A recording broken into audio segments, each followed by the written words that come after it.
سامعین و ناظرین، ہم حضور نبی اکرم صلی اللہ علیہ وآلہ وسلم کے سلسلہ شمائل کے بعد اب ایک نیا سلسلہ شروع کر رہے ہیں جس کو میں نام دے رہا ہوں سلسلہ جوامع الکلم۔ اس لیے کہ جانے دو عالم صلی اللہ علیہ وآلہ وسلم کی ایک روایت ہم تک پہنچی ہے ان ابا ہریرہ قال سمعت رسول اللہ صلی اللہ علیہ وسلم یقول بعثت بجوامع الکلمہ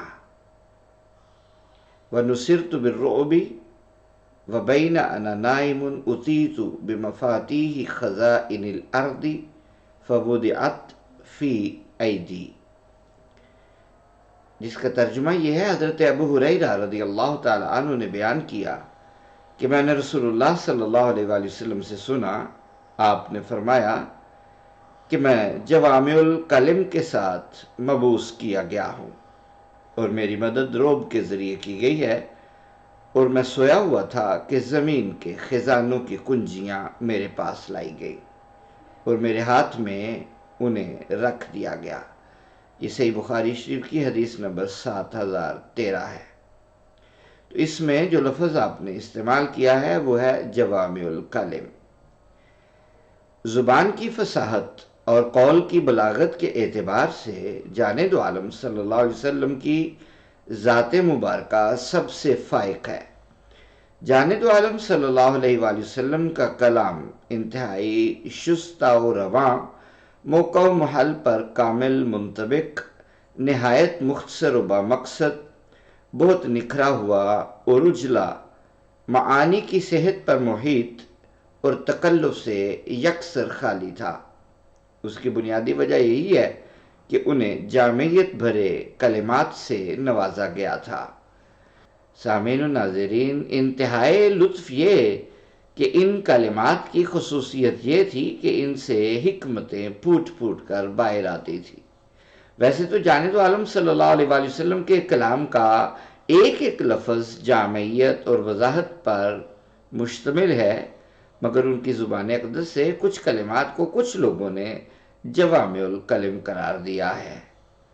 سامعین و ناظرین، رسول اللہ صلی اللہ علیہ وآلہ وسلم کے ان اقوال زرعی کو آپ کے سامنے ایک سلسلہ وار سلسلہ جوامع الکلم کی صورت میں پیش کر رہا ہوں۔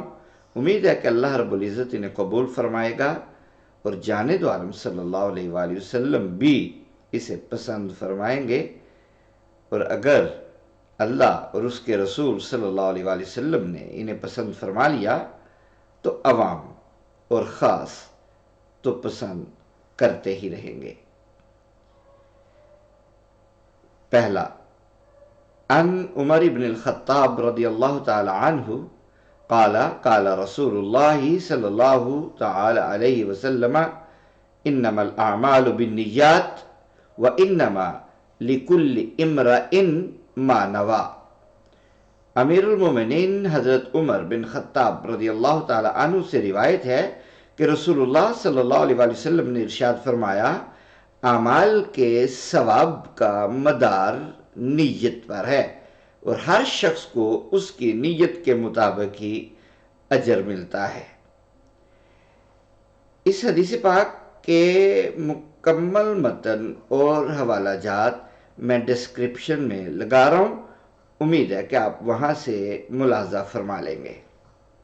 اگر ابھی تک آپ نے ہمارے چینل کو سبسکرائب نہیں کیا، آپ سے گزارش ہے سبسکرائب کریں، لائک کریں، کمنٹ کریں، کیونکہ میں کوشش کرتا ہوں کہ ہر کمنٹ کا جواب دوں۔ یہ جو حدیث پاک میں نے آپ کو پیش کی ہے، اس حدیث کی عظمت و صحت اس پر اجماع مسلمین ہے۔ امام شافعی وغیرہ نے تو اس کو تہائی، 1 2 3، اگر اسلام کے 3 حصے کیے جائیں تو اسے تہائی یعنی 3 میں سے 1 حصہ قرار دیا ہے، اور تمام ابواب فقہ کو اس میں داخل مانا ہے۔ دیگر ائمہ کرام اس کو چوتھائی اسلام قرار دیتے ہیں۔ حضرت عبد الرحمن ابن مہدی کہتے ہیں، ہر مصنف کو اس حدیث سے اپنی کتاب شروع کرنا چاہیے تاکہ طالب علم کو اس بات پر تنبیہ ہو جائے کہ علم دین حاصل کرنے میں نیت خالص اور رضائے الہی شامل ہونی چاہیے۔ امام خطابی نے اس قول کو تمام ائمہ کرام کی طرف منسوب کیا، اسی لیے امام بخاری رحمۃ اللہ تعالی علیہ نے اپنی کتاب بخاری شریف کو اس حدیث سے شروع فرمایا۔ اس حدیث کو انہوں نے دیگر 7 اور مقامات پر بھی روایت کیا ہے۔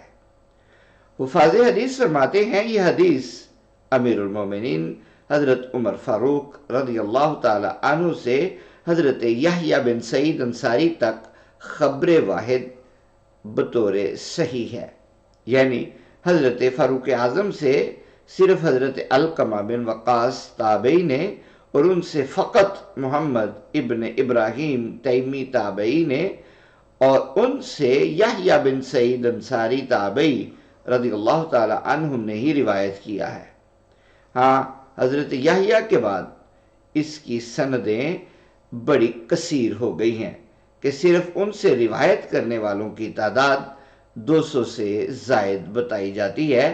ان میں اکثر ائمہ کرام ہیں، مثلا امام بخاری، امام ابو داود، امام احمد بن حنبل، حضرت سفیان بن عیینہ، وہ سارے انہی سے روایت ذکر کرتے ہیں۔